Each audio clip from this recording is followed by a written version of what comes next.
Good afternoon and welcome to the weekly business meeting of the South Carolina Public Service Commission. Today is Thursday, June 26, 2025, and it is approximately 1 p.m. Before we begin, would you please join me in a moment of silent reflection?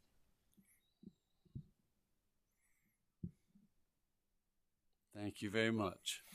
All commissioners are present in the hearing room. Mr. Scarborough, please, if you would proceed with our docket. Good afternoon, Chair Powers, Vice Chair Williams, and Commissioners. First order of business is to set the next regularly scheduled business meeting. Staff recommends that the next regularly scheduled Commission business meeting be set for Thursday, July 10th, 2025 at 1 o'clock p.m. The next business meeting will be July 10th at 1 o'clock. Thank you, sir. Today we have 12 items on the utilities agenda and 8 items on our transportation agenda. Item number 1 is in docket number 2019-326E. This item involves the joint application of Dominion Energy South Carolina Incorporated, Duke Energy Carolinas LLC, Duke Energy Progress LLC for approval of the Phase 2 modifications to the South Carolina generator interconnection procedures. Having heard item number 1 is presented by Mr. Scarborough. Is there a motion? Mr. Chairman, Commissioner Britt. I move that the Commission carry over this item at this time. The parties have until June 27th, 25 to file sub-rebuttal as provided by the Commission Order number 2025-267. Thank you, Commissioner Britt. Having heard the motion, is there any further discussion? Hearing none, all those in favor signify by saying aye. Aye. Aye. Those opposed by no, the motion carries. Item number 2 is in docket number 2025-154E. This is a motion for admission pro hoc vici of Michael K. Lavanga, Esquire, and Sarah B. Newman, Esquire, on behalf of Nucor Steel, South Carolina. As to item number 2, do I hear a motion? Mr. Chair. Vice Chair Williams. Mr. Chair, fellow commissioners, I move that the commission grant the motion of Nucor Steel, South Carolina, a division of Nucor Corporation for pro hoc vici of admission of attorneys Michael K. Lavanga, Esquire, and Sarah B. Newman, Esquire, in docket number 2025-154E. So moved. Thank you, Vice Chair. Having heard the motion by Vice Chair Williams, is there any further discussion? Mr. Chairman, I want to check something just a second.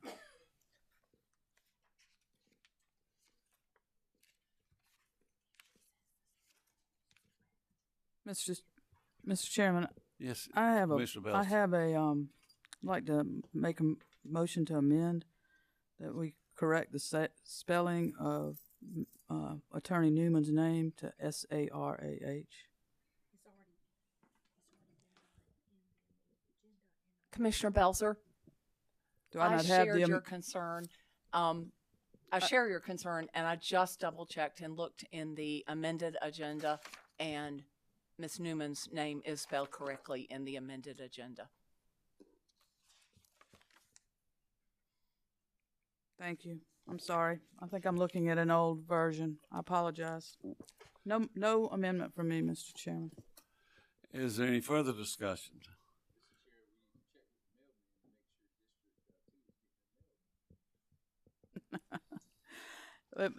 It's probably on my desk. Somewhere lost on my desk. All right. All those in favor signify by saying aye. Aye. Those opposed by no, the ayes have it. The motion carries. Item number 3 appears in docket number 2025-173E. This is a request from Dominion Energy South Carolina Incorporated for approval of a waiver of a hearing in this docket. As to item number 3, is there a motion? Chair Powers? Commissioner Williams. Thank you. I move that the Commission carry over this request seeking a waiver of a hearing to provide an opportunity for comment and review. The Clerk of the Commission issued a notice of filing on June 12th, 2025, and that provided any interested person or entity until August 18th, 2025, to file a petition to intervene. Having heard the motion by Commissioner Williams, is there any further discussion? Hearing none, all those in favor signify by saying aye. Aye. Those opposed by no, the ayes have it. The motion carries. Item number 4 is in docket number 2025-57E. This item involves final disposition of this docket. As to item number 4, Is there a motion? Chair Powers. Commissioner Thomas. I move that the commission grant the application of South Carolina Public Service Authority for a certificate of environmental compatibility and public convenience and necessity for the construction and operation of the Jeffries Cypress 230 kV line and Cypress Cranes Crossroads 230 kV line and associated facilities pursuant to SC Code annotated section 583310 et sec, and the request to proceed with initial clearing and construction as requested and granted during the hearing and memorialized in a vote by the commission on May 13, 2025. I further move that the commission require South Carolina Public Service Authority to notify the commission and the Office of Regulatory Staff of the commercial operation of the project within 10 days of such operation. Finally, I move that the commission require South Carolina Public Service Authority to notify the commission and ORS regarding any material changes to the planned commercial operation dates. So moved. Thank you, Commissioner Thomas. Having heard the motion by Commissioner Thomas, is there any further discussion? Hearing none, all those in favor signify by saying aye. Aye. Those opposed by no, the ayes have it. Item number 5 is in docket number 2025-59E. This item involves final disposition of this docket. All right, as to item number 5, Commissioner Britt, this occurred before you were involved and you would not be eligible to vote on this particular issue. Is there a motion? Chair Powers. Commissioner Caston. Thank you. I move that the commission grant the application of Central Electric Power Cooperative Incorporated for a certificate of environmental compatibility and public convenience and necessity for the construction and operation of 2 single-circuit 230 kV feeder transmission lines within the Mount Holly Industrial Park in Berkeley County and associated facilities. I note the commission previously granted Central's motion for approval to begin initial clearing and construction via Directive Order number 2025-185. I further move that the commission require Central to notify the commission and ORS of the commercial operation of the project within 10 days of such operation. Finally, I move that the commission require Central to notify the commission and ORS regarding any material changes to the planned commercial operation dates. I so move. Thank you, Commissioner Caston. Having heard the motion by Commissioner Caston, is there any further discussion? Hearing none, all those in favor signify by saying aye. Aye. Aye. Those opposed by no, Chair Powers. the ayes have it.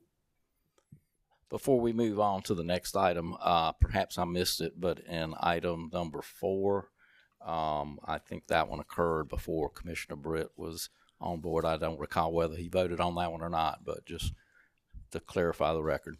I appreciate that. I was about to bring that up. He did not vote or participate in that particular item. Thank you. Ms. Scott. Item number 6 is in docket number 2024-275E. This item involves final disposition of this docket. As to item number 6, is there a motion? Mr. Chair. Vice Chair Williams.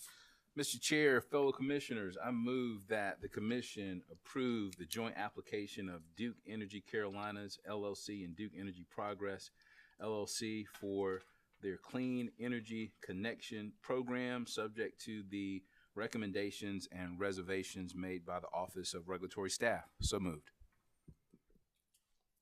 All right, having heard the motion by Vice Chair Williams, is there any further discussion? Chair Powers, Commissioner Williams. I have a substitute motion. All right. I'd like to make it the appropriate time. All right, well, it's the appropriate time. Thank you.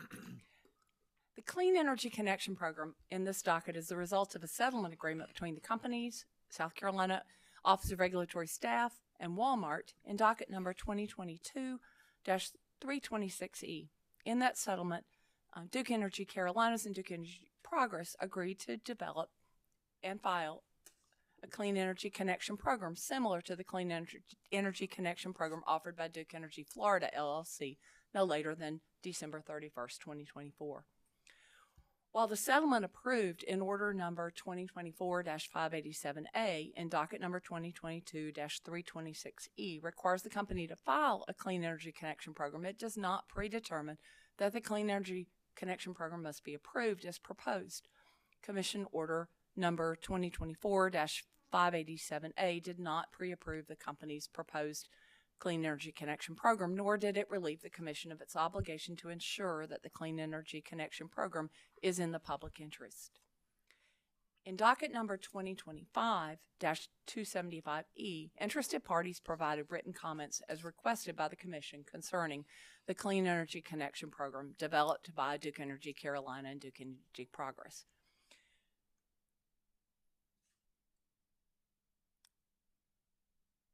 In an effort to reduce expenses to the companies and all parties of record, I move that the Commission direct the parties to provide verified answers and verified responses to the following no later than noon on July 10th, 2025.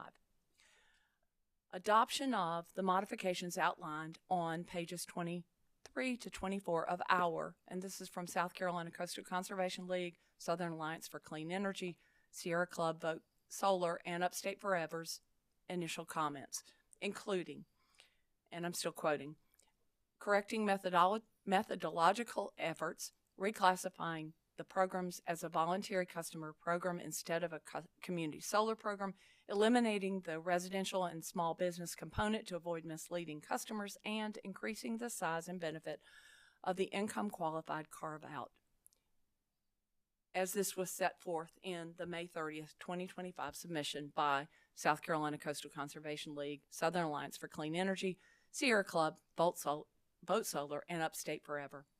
Further, I move that the parties resubmit all prior comments as verified by an individual that could provide the same comments as testimony in a hearing, and that this be done no later than noon on July 10th, 2025. Any responsive comments by the parties are due by noon on July 17th, 2025. I so move, and Mr. Chair, I have a very small comment to make. Go ahead. Thank you. This decision will affect Duke Energy's customers for 35 years. There's currently no opportunity to reassess our decision, and our job is to ensure that this program is in the public interest. One party has concerns.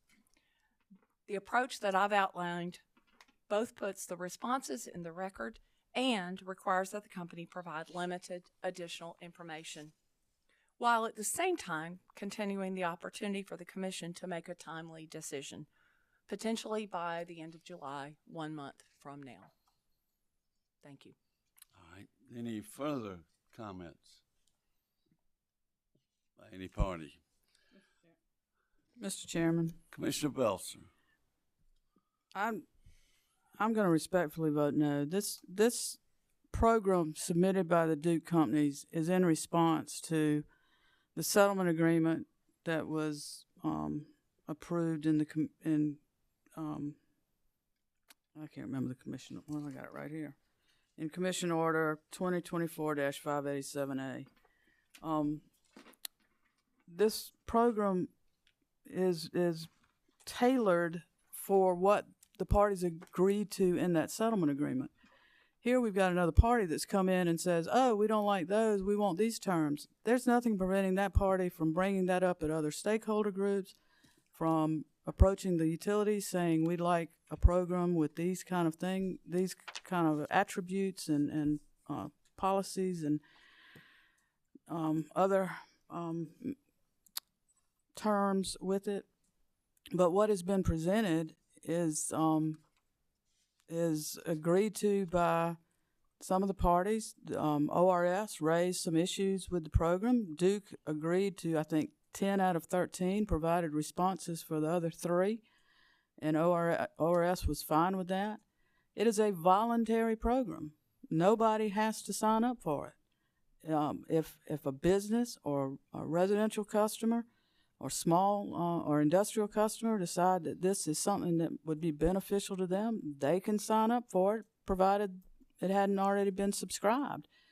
I don't know what further needs to be done. I'm ready to move forward. I respect that there may be still questions on this, but I'm respectfully going to vote no on the on the supplemental motion. Thank you. Chair Powers, can I offer one point of clarification? Certainly.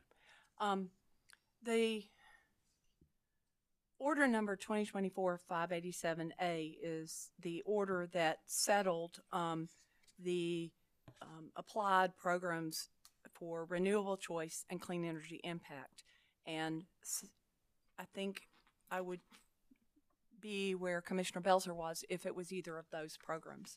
But this is an additional program that is part of the settlement. It was agreed that the company would look at Duke Energy Florida's similar program. They would involve stakeholders, which they've done, and they would look at incremental cost for the renewable programs. And for that reason, I'm just pushing back a tiny respectful amount to say there's been no settlement agreement about this particular program, just the idea that it would be proposed and presented to the commission. I agree, and to the extent that my comments were that there's a settlement agreement on this program, I will clarify that. What I'm saying is this program that we are discussing today is the result of that settlement agreement, and the settlement agreement was that it would be similar to the Florida program. It doesn't have to be identical. It just needs to be similar, and I think that's what has been proposed. I think ORS has I don't know if agreed to is the right word, but they have found no fault that it's not similar. I mean, I respect your position, Commissioner, but I just am in a different place. Thank you. Chair Powers.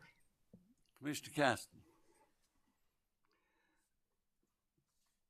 I think these debates are always good. They always help me. And as I understand it, and what my understanding is, having looked at the information too, we received the letters from the attorneys, but, you know, not verified testimony. So I guess along the lines of what Commissioner C. Williams is asking, I guess, and as far as the program goes and what was agreed to in the settlement relative to considering these type programs, I don't know that there's any issue. I don't know. I mean, there's probably other questions, but I guess to have a better dot the I's and cross the T's position, I think it would make more sense for this body to have verified testimony, even if someone adopts what the attorneys offered. And I think, you know, if there's additional question or so that needs to be asked, I don't see an issue with that. But so, having said all that, I will support the substitute motion with respect to those things. Thank you, Commissioner Caston. Commissioner Williams, my concern, I thought maybe that the commission itself or commissioners had certain questions they wanted asked. It's my understanding all parties did have a chance and did in fact submit comments. Is that correct? I believe that is correct. So you're not proposing questions from the commission to be answered. You're asking them to rehash what they've already put in. Yes, and that is in exchange. Well, I mean, we could have a hearing, and the position that I'm offering has us gathering additional verified information over the next month to get us to a position where I would have the confidence to make a vote and to, strongly consider not holding a hearing with that verified information in place. All right. Mr. Any Chairman, further- I recognize I've already spoken, but in response to Commissioner Caston's, I would just like to point out that this program is brought to us by an application and a tariff filing, tariff pages. And under South Carolina Code Annotated Section 58-27870, the Commission is not required to have a hearing in a matter with regard to a tariff filing or rates if it doesn't arise to requiring let me just read it. So, Commission may allow rates or tariffs to be put into effect without notice and hearing upon order when such rates or tariffs do not require determination of the entire rate structure and overall rate of return, or when the rates or tariffs do not result in any rate increase to the electrical utility, or when the rates or tariffs are for experimental purposes, or when the rates or tariffs are filed or otherwise necessary to obtain an orderly rate administration. And I do note that in the application, Duke did ask that no hearing be required and cited to that section. So I just put that out there for consideration. And one other thing, none of the parties asked for a hearing. Is that correct? Okay, thank you. Any further discussion? Mr. Chair, Vice Chair Williams. I try my best at times to be a man of not too many words. But sometimes I find when I do that, my perspective is not fully shared, and it may lead to some level of confusion. My motion was one sentence, but the reason I made it and the reason I respectfully can't support Commissioner Williams' motion is when I look at how we got here through a settlement agreement that was made or offered, I should say, by the Office of Regulatory Staff, the Duke Companies, and Walmart. And paragraph 6K of that agreement, which this commission, minus Commissioner Britt, approved, read, the companies will develop and file a clean energy connection program, CEC, similar to the program offered by Duke Energy Florida, LLC, DEF. The companies will host at least 2 stakeholder sessions regarding the CEC and file an application seeking approval of the CEC no later than December 31st, 2024. The companies will track incremental costs of the CEC in a manner similar to the incremental costs for the renewable programs. Stakeholder engagement will not be an incremental cost for purposes of tracking. That's what the parties to the settlement offered to the commission for consideration. That's what the commission approved, and the company has done everything they have agreed to do. No party to the settlement and no party in this particular case regarding this application accuses the company of not being in compliance with the settlement agreement. So the question arises for me, where does the desire for additional information come from?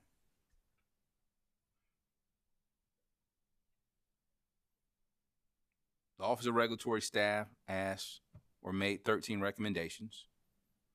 All of those were addressed by the company, 10 of which were accepted in full, 3 of which explanations, if you will, were offered, and the Office of Regulatory Staff accepted those responses and does not object to approval of the program.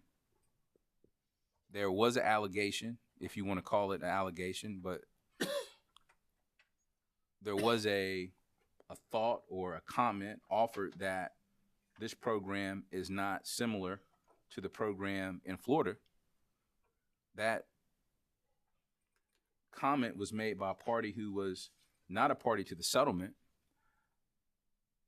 I welcome all comments and consider them, but I have to give weight to the parties that were parties to the settlement who came up with the idea for following this program.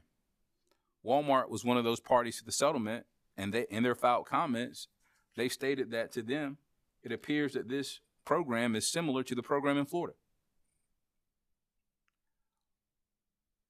I'm not suggesting that everyone has to agree with the company's program. I'm not suggesting anything other than the company has done everything that they were asked to do. They responded to the comments. The Office of Regulatory Staff does not object to the application being approved with their recommendations and reservation of rights. Walmart supports the approval of the application. Again, those were the two other parties to the settlement agreement that created this program. And yet, that seems not to be good enough. And I'm struggling with why. What exactly is lacking in the application that will call this commission to request the company to do more?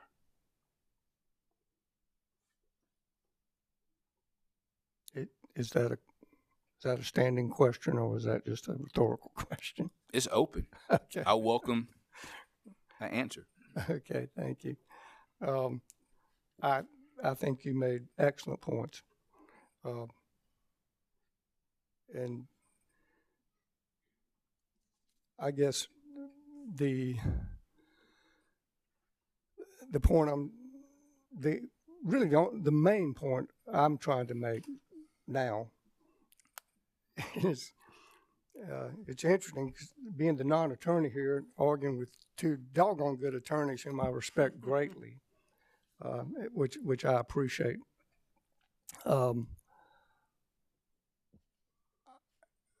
I have no animus toward the program at all, and I think you make excellent points. What I am suggesting for here, and perhaps going forward, as Commissioner Belcher says, we have provisions to not have a hearing, and I understand that. But in developing the orders, in the past, I've heard various and sundry arguments of counsel and such, and I'm simply suggesting that at a minimum, we request and require that, what's been submitted from the attorneys be, submitted, if possible, if someone will adopt that testimony as verified testimony, just maybe to help in the effort to develop an order based on verified testimony. But again, as I say, I'm at a little disadvantage here. If you want to talk about Bernoulli's equation or something like that, I'll go toe-to-toe with you. Then I'll be at a disadvantage. Bernoulli's I knew formula, it. if you want. Okay, let's talk about something else then. Chair Powers. Commissioner Williams. I echo a lot of Commissioner Caston's trepidation about entering into this discussion. It's not how I was raised, but as Commissioner Belzer has pointed out, I'm getting a legal education as I go. I tried to make this point earlier, and I hope I'll try again. We had a docket, and it was 2022-326E, and that's where the settlement arose that said the companies would put forward this similar program to the Duke Energy Florida Clean Energy Connection Program. The company has now opened a new docket, and that is 2024-275E. And so it's in that docket that the parties that I referenced that include Vote Solar, say CCL, and I'm knew I'd leave somebody out, Upstate Forever.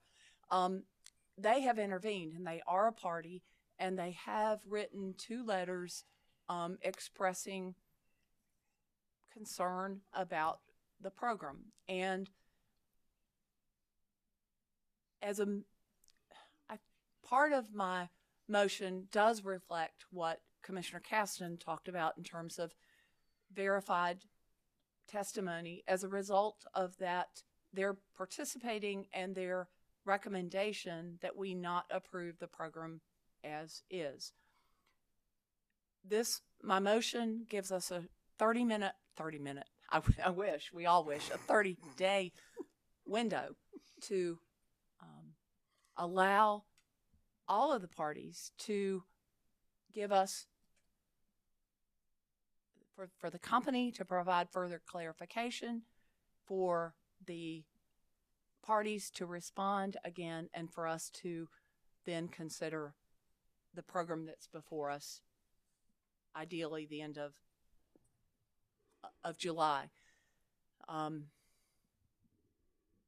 Commissioner At this Williams. point, what we have are attorneys' opinions, and as valuable as those are, this motion would give us the opportunity to have testimony that could be relatively easily transferred from those attorney comments to individuals with expertise who could take those attorney comments and turn them into their submitted testimony, and that we could make a decision based on that testimony.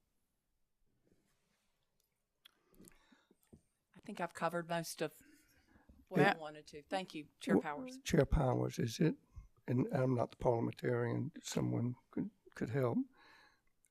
Is it appropriate for me to suggest a substitute motion to carry this over, and let's maybe have a more in-depth discussion? Well, I mean, you certainly have a right to make a substitute motion, if you'd like, and we will vote on that. And May I ask for a clarification of Commissioner Williams' motion? Certainly. I thought I heard your motion to say that you wanted, and I'm paraphrasing here, Duke to adopt all the modifications suggested by by Vote Solar. You did not say modify. You didn't want additional comments on that, you listed like including methodological. Okay. I mean that's not. You're right. Okay. You're right. Thank you. I just wanted clarification. That was part of your motion, right? Those points. It was. Okay. I would like to amend my motion to take out the word adoption of, because what my intention was, and in full disclosure, we were making these edits at the last minute, which I absolutely hate, and it is not surprising that there's something I want to now retract. But Chair Powers, rather than read the entire motion, the section that started, I move that the Commission direct the parties to provide verified answers or verified responses to the following no later than noon on July 10th, 2025. Really, looking at this now, what I'm asking for is not their adoption, but their response to the idea of adopting the modifications. So I think I can stand by that motion as was, but I'm not asking for adoption. Circling back, may I, Thank you for that clarification. Chair, propose Commissioner a Caston. substitute motion that we carry this over? You have the floor if you want to make a motion. I move that we carry this item over. All right. Having heard the motion by Commissioner Caston, is any further discussion as to that? If not, we will have a roll call vote. Chair Begin- Powers. Commissioner Williams. Commissioner Caston, I'm probably going to reluctantly support it, but what I like about my motion is it keeps, with the holiday coming up, it keeps the delay to about a month. And if we carry over, while I relish the idea of having this discussion with our attorneys present and getting their advice, the drawback is that we are adding more time. I understand. My personal goal is, as often as possible, I love it when we're in one accord. I think everyone's made excellent points. I'm not married to any of them, but I would like some more robust discussion and try to maybe help me better understand, if nothing else. Is any further discussion as to Commissioner Caston's substitute motion? If not, we'll proceed to a roll call vote, beginning with Commissioner Caston. Aye. Commissioner Britt. No. Commissioner Thomas. Aye. Commissioner Vice Chair Williams. Respectfully, no. Commissioner Carol Lee Williams. Aye. Commissioner Belser. No. And I vote no, the motion fails. That brings us back to the motion as corrected by Commissioner Williams. Is there any further discussion on that motion? Is Mr. this Chair? Commissioner Carol Lee Williams or Vice Chair Williams? Carol Lee Williams. Okay. Vice Chair Williams, you have a comment? Commissioner Williams, would you entertain a question? Of course. Regarding I don't know if they're best described as modifications or just the position of CCL, SACE and CCL, and others. Is the May 21st, 2025 electronic filing by the companies, and I'm looking at page 7, paragraph C. I'm not there quite yet, but Is that response not sufficient to their thoughts on SACE and CCL's and others' position?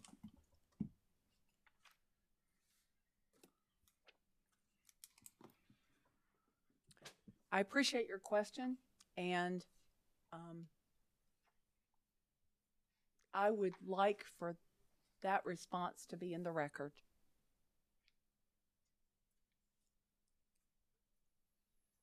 And clarified, because the May 30th letter, I haven't found it yet, but the May 30th letter reiterates concerns as raised by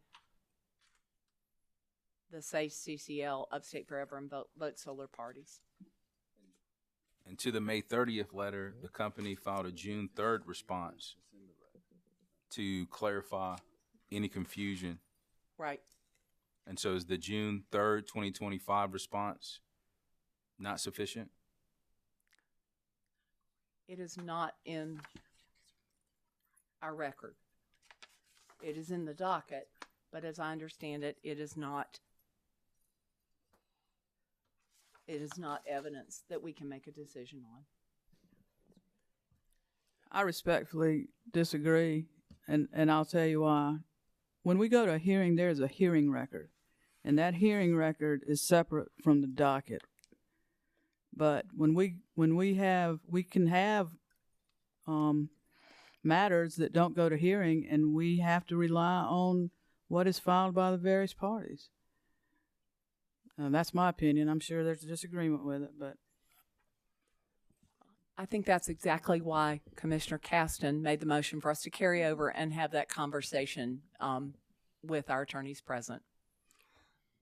Well, and along those lines, and I agree to my understanding what everyone said, but again, in the brief time that I've been here, I've heard many discussions, multiple discussions on arguments of counsel, and I'm simply, I probably,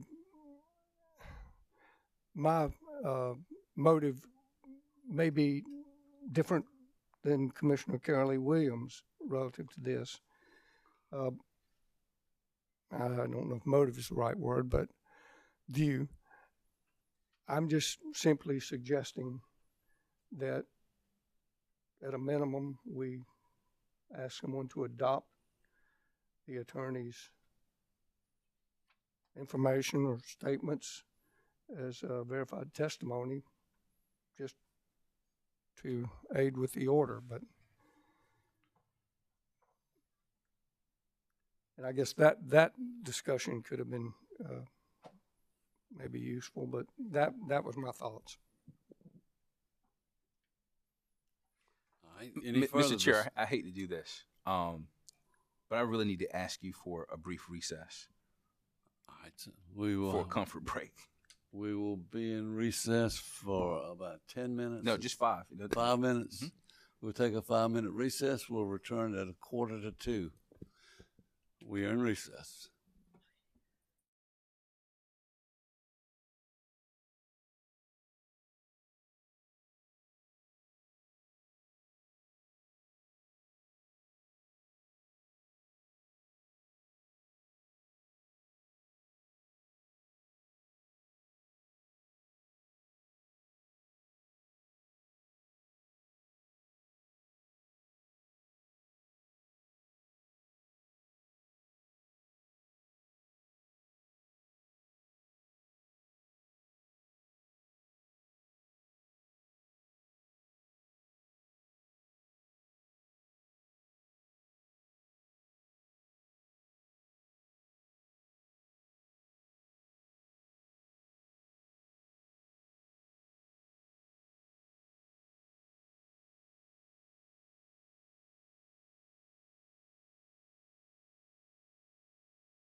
We are back on the record for the commission business meeting of June 26, 2025. Thank you, Mr. Chair, and I apologize for the interruption. That is just fine. We are still on item number 6. We are presently discussing a substitute motion which has been made by Commissioner Carol Williams, and I would ask again if there's any further discussion about that. Hearing none, we'll proceed to a roll call vote, beginning with Commissioner Carol Williams. Aye. Commissioner Belser. No. Commissioner Caston. Aye. Commissioner Britt. No. Commissioner Thomas. Aye. Vice Chair Williams. I respectfully vote no. And I vote no, the motion fails. We are now back to the original motion of Vice Chair Williams. Is there any further discussion as to that motion? Hearing none, we'll proceed to a roll call vote, beginning with Vice Chair Williams. I vote aye. Commissioner Carol Williams. Respectfully, no. Commissioner Belser. Aye. Commissioner Caston.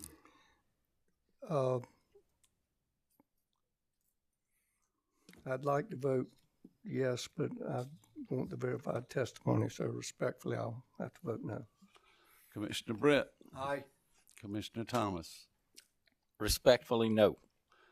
I vote aye, the motion carries. Item number 7 appears in docket number 2017-28S. This is notification from the South Carolina Water Utilities Incorporated concerning an increase in pass-through rates charged by the town of Lexington for collection-only services. As to item number 7, is there a motion? Yes, sir, Mr. Chairman. Commissioner Britt. On June 11th, 2025, South Carolina Water Utilities, Inc. advised that the town of Lexington is adjusting its rates effective for service provided after July 1, 2025. SCWU provided notice to customers that the Barnesdale subdivision that the town of Lexington has increased their out-of-town wastewater treatment rates for bulk treatment only customers. Effective on July 1, 2025, the wastewater treatment rates for bulk treatment only customers is increased to $40.33. Previously, the pass-through charges for wastewater treatment and disposal from the town of Lexington for the Barnesville subdivision was $38.97 per month. This is an increase of $1.36 per residential unit or customer. The pass-through charges at issue are limited to expenses charged by SCWU by third parties for these commodities and services and are charges over which SCWU has no control. Because these are pass-through charges upon which no profit is made, the rate structure and the overall rate of return do not need to be determined. I move that the Commission allow South Carolina Water Utilities, Inc. to collect these new adjustments for wastewater treatment and disposal fees under the same terms as granted by the Commission Order Number 2018-369. Proof of the increase from the town of Lexington and a draft notice to customers was provided to the Commission. In addition, I move that the Commission require South Carolina Water Utilities to provide proof that the notices have been provided to affected customers via verified letter or affidavit, along with the date such notice was made. Thank you. Commissioner Britt. Having heard the motion by Commissioner Britt, is there any further discussion? Hearing none, all those in favor signify by saying aye. Aye. Those opposed by no, the ayes have it. The motion carries. Item number 8 appears in docket number 2025-159G. This item involves comments from Piedmont Natural Gas Company about the discovery procedural schedule, along with comments from the Office of Regulatory Staff. As to item number 8, is there a motion? Mr. Chairman, Commissioner Belser. recent legislative action amended South Carolina Code annotated section 58-3-140D to specify that, quote, the procedural schedule for each contested case proceeding shall include dates for completion of each phase of discovery, including discovery related to the application or other initial pleading as filed, direct testimony of the applicant, direct testimony of the Office of Regulatory Staff and other parties and interveners, rebuttal testimony of the applicant, and surrebuttal testimony. Except upon showing of exceptional circumstances or surprise, all discovery must be completed not less than 10 days prior to the hearing. End quote. Consistent with South Carolina Code annotated Section 58.3.140D as amended by Act 41 of 2025, Piedmont Natural Gas Company, Incorporated, proposes that the parties complete all discovery no later than 10 days before the start of the hearing or on or before September 14, 2025. Accordingly, I move that the Commission direct the Clerk's Office to amend the procedural schedule in this case to reflect a discovery completion date that is no less than 10 days before the hearing. As September 14, 2025 is a Sunday, the deadline for discovery completion will be Friday, September 12, 2024. So moved. Thank you, Commissioner Belser. Having heard the motion by Commissioner Belser, is any further discussion? Hearing none, all those in favor signify by saying aye. Aye. Those opposed by no, the ayes have it. The motion carries. Item number 9 appears in docket number 2025-184C. This item involves the appointment of a hearing examiner in this docket. As to item number 9, is there a motion? Chair Powers. Commissioner Cast. Thank you. I move that the Commission appoint J. Adam Russell, Esquire, as hearing examiner in docket number 2025-184C. Thank you, Commissioner Caston. Having heard the motion, is any further discussion? Hearing none, all those in favor signify by saying aye. Aye. Those opposed by no, the ayes have it. The motion carries. Item number 10 appears in docket number 2025-66E. This item involves final disposition of this docket. As to item number 10, is there a motion? Mr. Chair. Vice Chair Williams. Thank you, Mr. Chair. Mr. Chair, fellow commissioners, before I make my motion, I want to give a brief background. The hearing in this docket was rescheduled and renoticed by the Commission to begin on June 17th, 2025. Beginning at 10 a.m., the Commission waited 15 minutes for Mr. Boyles to appear. As noticed, efforts to reach the complainant were made by the Office of the Clerk, but there was no response from Mr. Boyles. However, after passage of 15 minutes, the chairman requested that the commission staff go outside of the hearing room and call the name of Mr. Jeffrey Boyles Sr., the complainant, in the lobby and outside of the building, specifically the two entrances of the commission building. Mr. Boyles did not answer to his name when called. Therefore, after determining that Mr. Boyles was not present or approaching the hearing room, Chairman Powers called the hearing to order and the commission proceeded to try the claims of the complainant, Jeffrey Boyles, against Dominion Energy, South Carolina, Incorporated, in his absence. Dominion Energy, South Carolina, proceeded to call its only witness, Ms. Sydney Hucks. The Office of Regulatory Staff appeared at the hearing but did not pre-file or offer any testimony or exhibits and did not ask any questions. Dominion Energy, South Carolina, made a motion to dismiss with prejudice the claims of the complainant. Dominion Energy, South Carolina, asserts that in his complaint, Mr. Boyles fails to state a meritorious claim about improper charges for service on his billing statements when Mr. Boyles made his request concerning his son, Joshua Boyles, and that the complainant does not assert an actionable claim against the company. Dominion Energy, South Carolina, further argued that the complainant should be dismissed pursuant to Regulation 103-844 for the failure to appear at a hearing and prosecute a claim.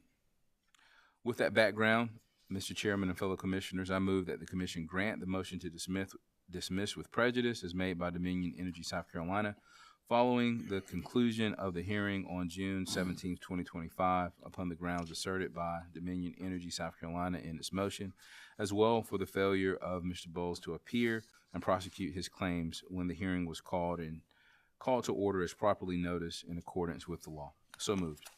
Thank you, Vice Chair Williams. Having heard the motion as made by Vice Chair Williams, is there any further discussion?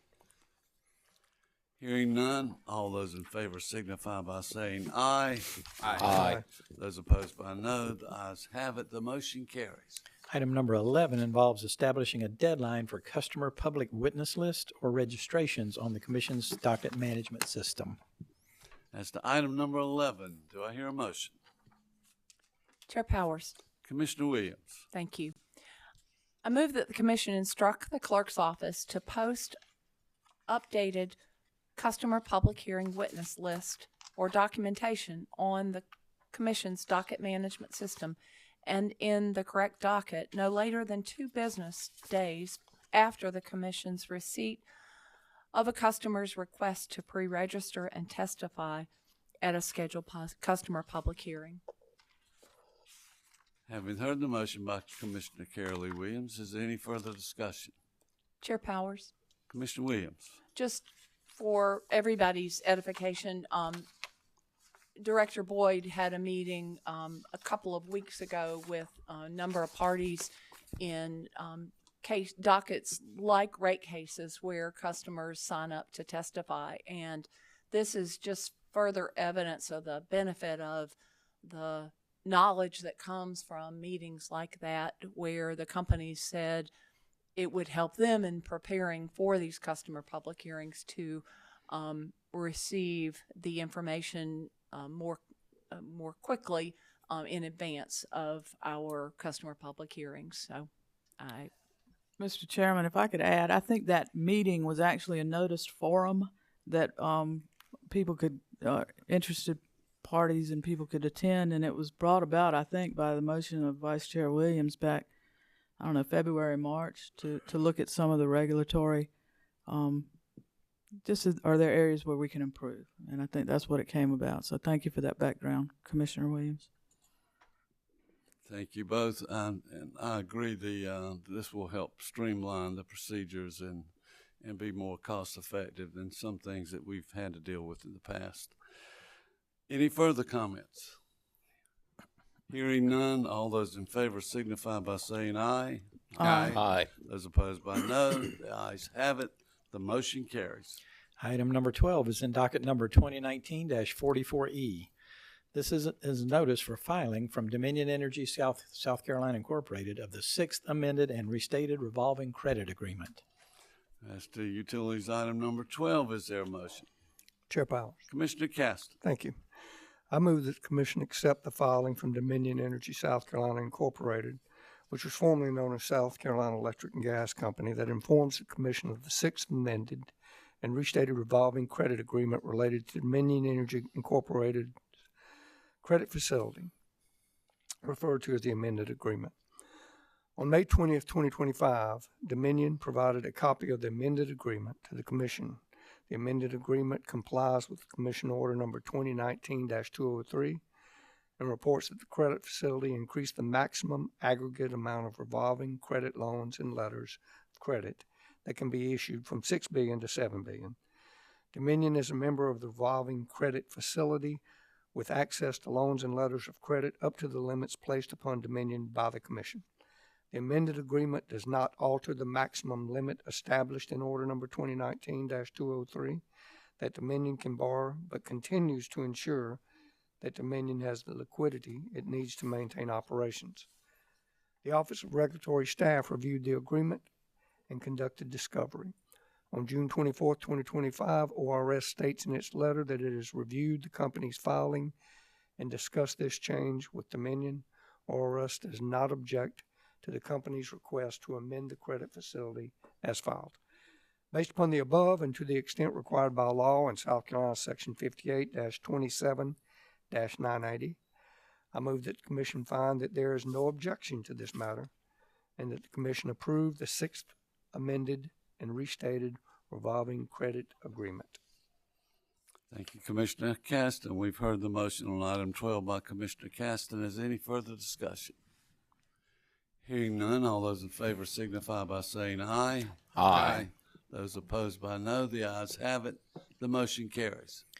Mr. Chairman, that completes the utilities agenda before the Commission. Moving on to the motor carrier agenda, in Part A, we have 4 applications for new Class C certificates that the Commission can address together.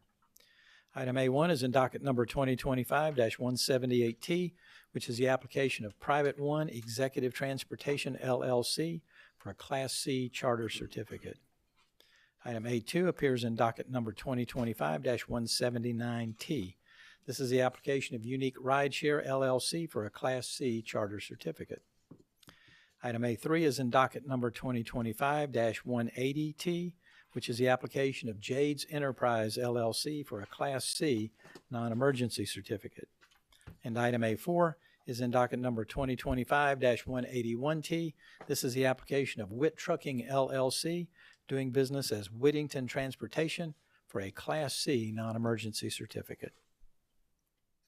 As to items A1 through A4 as presented by Mr. Scarborough, is there a motion? Yes, sir, Mr. Chairman. Commissioner Britt. I move that the commission approve the applications for Class C certificates in items numbers A1 through A4 as identified by Mr. Scarborough.